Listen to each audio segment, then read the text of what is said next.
Yo, what's good, guys? Today we got British plugs and outlets are on another level. Now, I had someone in the comments actually link me this video, and in one of the videos, I forgot what the video was. I think it was the 25 ways the UK triumphs America or something like that, where I was like, he was talking about the plugs, and I'm no electrician. I don't know nothing about this, so I was just curious, and apparently somebody made a video about this, and I, as somebody who knows nothing even about our own plugs other than I plug my phone in and it works, let's get it.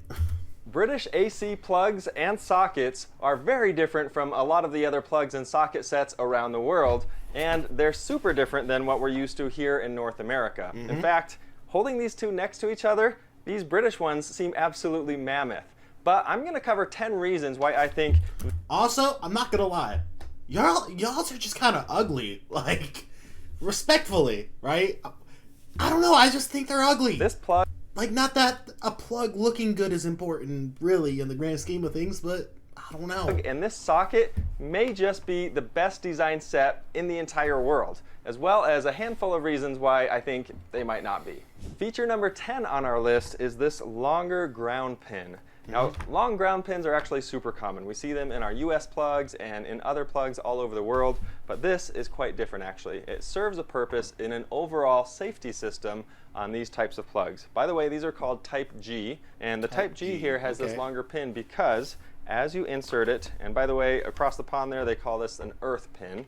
So as you insert the earth pin, you'll notice that the first thing that touches is that earth pin because it's longer.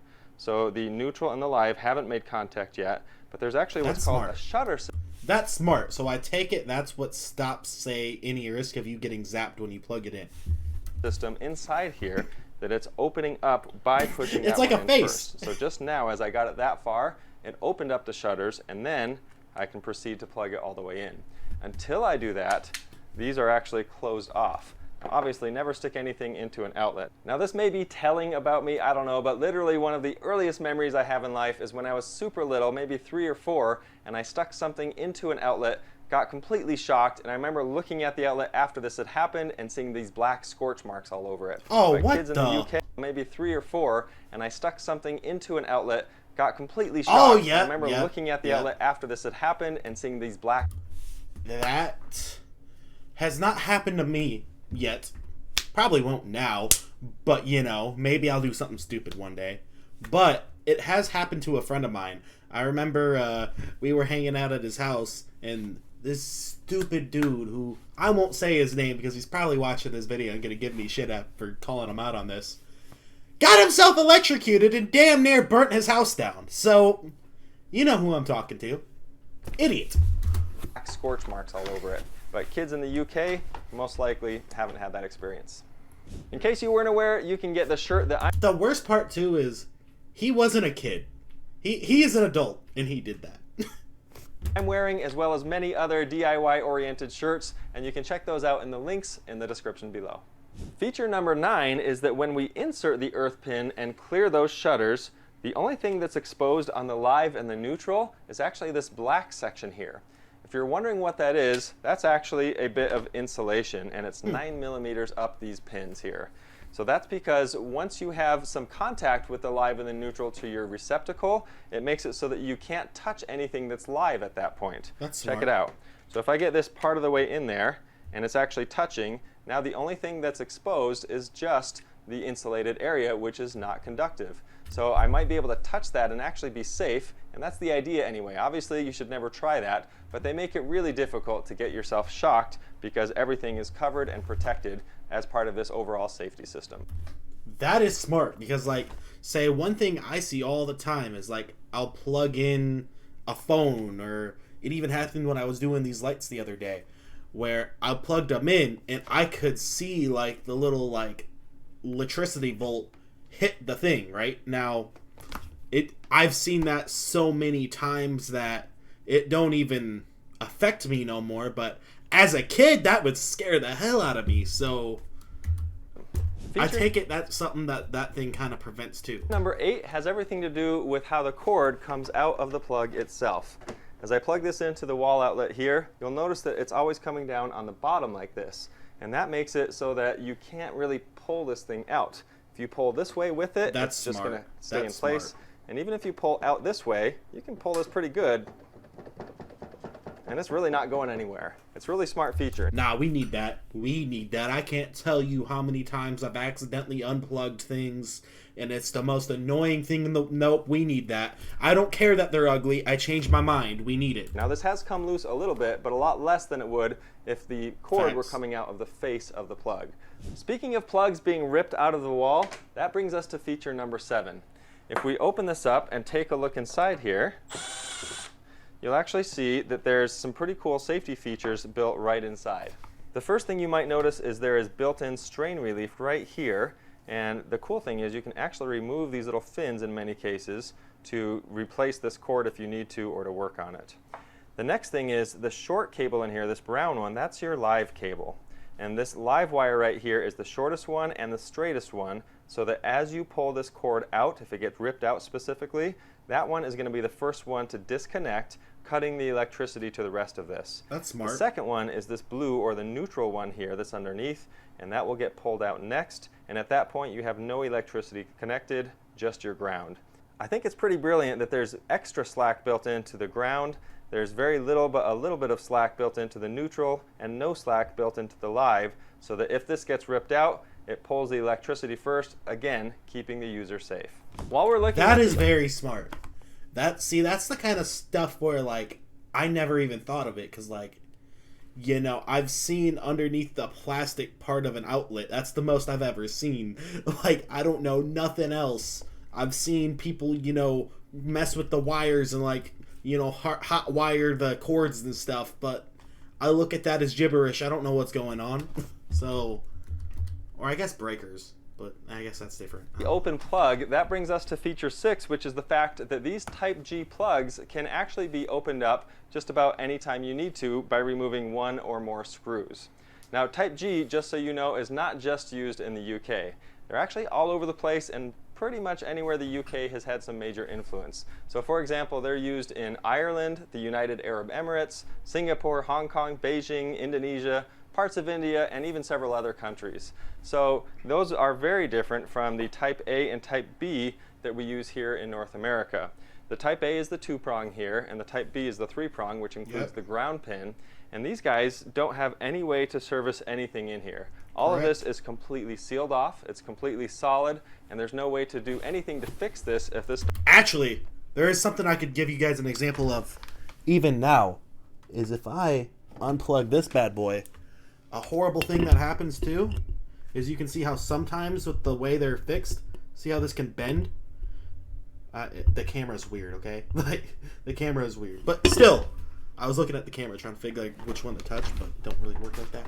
Regardless, with the way it's oriented, I feel like that's harder to do. So, like, that's another thing that's just more safe, because that's probably a tad bit dangerous that I still use my fan like that. But, you know, you only live once, so fuck it. Ground pin, and these guys don't have any way to service anything in here. All of this is completely sealed off, it's completely solid, and there's no way to do anything to fix this if this starts to become broken or frayed. Your options are to toss it, which is what most people do, and get a new one, or you can cut it off and use a replacement plug. I've got a video showing how to... I wish so much, though, that we had, like, a way where I could just buy a new one of those and just, boom, good as new. But, you know, yeah. Do that, but it's nice that with the Type G plugs here, it's just a built-in feature to be able to fix these or adjust these Like, that's if need smart. be. All Like, of the that is names so you see smart. on the screen here are the people who have most recently joined our channel membership and are supporting the channel. So thank you time to time in North American plug, each and every one. You most likely notice the fuse inside the plug itself here. We see this from time to time in North American plugs, but is definitely not a standard. Having a fuse in every plug... I wish this guy had, like, the inside of an American plug. Like, I know it's harder to do, and he's trying to show, but just as a comparison, I feel like that would be cool. Like, that's a video I'd make if I was halfway smart with this stuff and wasn't scared of me fucking zapping myself to death trying to do this. Plug is actually essential to the system they use, which is called a ring circuit. A ring circuit has the ground, neutral, and live wires going out from the source location and then feeding every single socket and then looping all the way back to the source. This is different than the radial circuits that we use here in North America. We start at the circuit breaker panel, and then a line goes out called a home run, connects to as many outlets as we need or receptacles, and then it ends at a light fixture or an outlet. In the UK, the ring circuit actually acts like two separate radial circuits going at the same time, one in each direction. As a result, having a fuse on every appliance means that if there's a short or an overload in an appliance, the fuse in the plug can blow rather than tripping the whole circuit and everything else on it. These fuses are typically pretty easy to replace, and they cost next to nothing as well. For a plug like this, you do have to take it apart to access that plug, but it's usually just one screw like we saw. But a lot of plugs actually come with a little access panel that you can get without removing any screws to make it even easier. Number 4 on our list is the robustness of these pins, which are so good at carrying a large load. Now these pins are pretty massive. Like, look at those things. Like, what happened with my fan, I doubt is happening. Like, let me pull it up again. Oh, well, luckily that's empty. It's like, look how skinny these are. Try to put it up to the camera. See how skinny it is? Those things are thick, bro. Like, golly, those things are giant. You may have noticed that. They're actually all 4 millimeters thick on these Type Gs. This is 8 millimeters thick, and then these neutral and lives are about 6.35 millimeters. When I hold this side by side next to our Type B, you can see the difference. The result of this is that the Type G has at least 50% more metal than a Type B, and it actually has 3.5 times more metal than the Type A that doesn't have the ground. Feature number 3 is the fact that every Type G plug has a ground or an earth pin. This is really important for a handful of reasons. As far as safety is concerned, always having a ground means that you're not going to experience the arcing, or at least you shouldn't in most circumstances experience any arcing.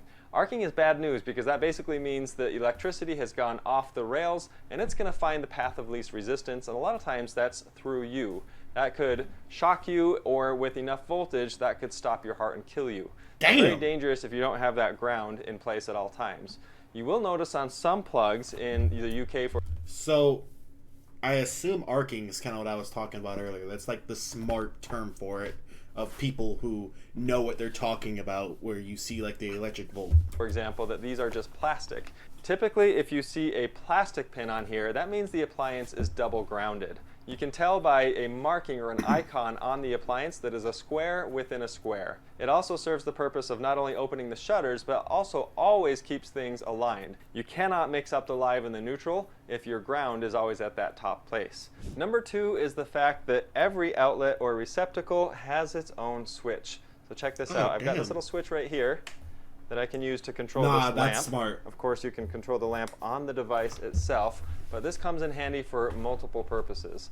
Number 1, it gives you an extra place to turn something on or off, and along with that, it cuts the power completely to the device. There's a lot of devices and appliances out there that are using a trickle amount of energy at all times, even when it's powered off. So by switching it off at the receptacle here, you're taking care of that issue. Number 1 on our list, and honestly these were pretty tricky to put in any particular order, so take that for what it's worth, but is the fact that all of these outlets and plugs run off of 230 volts. Here in the US, we use a 110 or 120 volt system. There's different names for it, but it's the same idea. And in the UK, for example, and in most of the world actually, it's a 230, which is anywhere from 220 to 240 volts typically. Running on 230 volts has a lot of impact on how you can use the outlets and receptacles around your house. So for example, if you want to plug a lamp into this, no problem obviously, but you can even plug a much larger appliance over here. Let's say a washing machine, for example, something a little more power hungry. Space heaters have been a big issue for tripping circuit breakers here in the US. On 230 volt, they can handle that a lot better. You can even plug in things like a hairdryer and an iron at the same time in many cases, especially if the gauging of the wire in the walls is appropriate for that kind of use. You can see with these 10 features how impressive this setup is, but that is not to say that it doesn't have its flaws. For starters, look at the size of these things. I mean, this is a standard Type A. This is what we use for most things in the United States and in North America. I'd seriously say this is probably at least 5 times as big. You can see. Now, I'm not gonna lie. Personally, the only time where I would say I would dislike it is if I'm trying to use like extension cords or like not extension. Is it? I think it's technically still the same thing, extension cord. But where you're trying to put them plugged in all next to each other, that's the one time where I'd be like, that sucks. Other than that, honestly, I like that it's beefier, so you don't have the issue I had with my fan. See it from the front, you can see it from the side, it's just massive. Another consideration with this is that the ring circuits that are used in the UK and elsewhere have a problem with what's called load balancing. Now, many times it's not really a big issue, but what it means is that you don't want to have a lot of your power being consumed on one portion of the ring. You want to distribute that throughout the ring as much as possible, because if you don't, you're actually forcing a lot of electricity, a lot of load to happen in a short distance of these wires. And these wires typically tend to be a thinner gauge, which is part of the beauty of the system. It takes up less copper, but the load balancing can be an issue in many cases. Interesting. On that note, installing or maintaining or even testing a ring circuit is a lot more difficult than a radial circuit. So that's something to be considered with the overall system in general. The switches that we showed earlier on the socket here are a good thing in some cases, but they're a bad thing in other cases. So for example, let's say this light is not turning on. You flip the switch. So let's turn this off, on the socket here. We flip the switch, everything seems to be dead. You're not sure what's going on.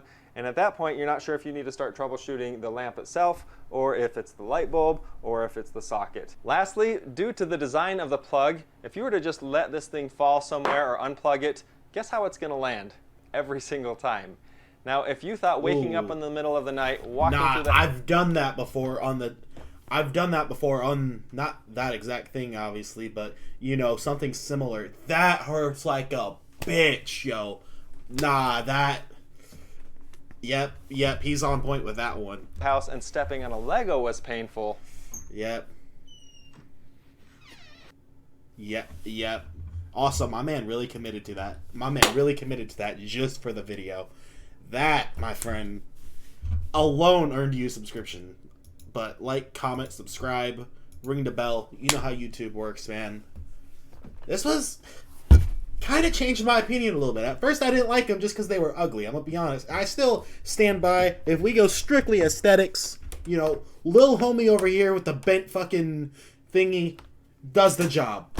But as far as practicality, I can see why y'all say yours is better. In all honesty, in a lot of ways, I can't argue with y'all. Either way, I'm out. Bye.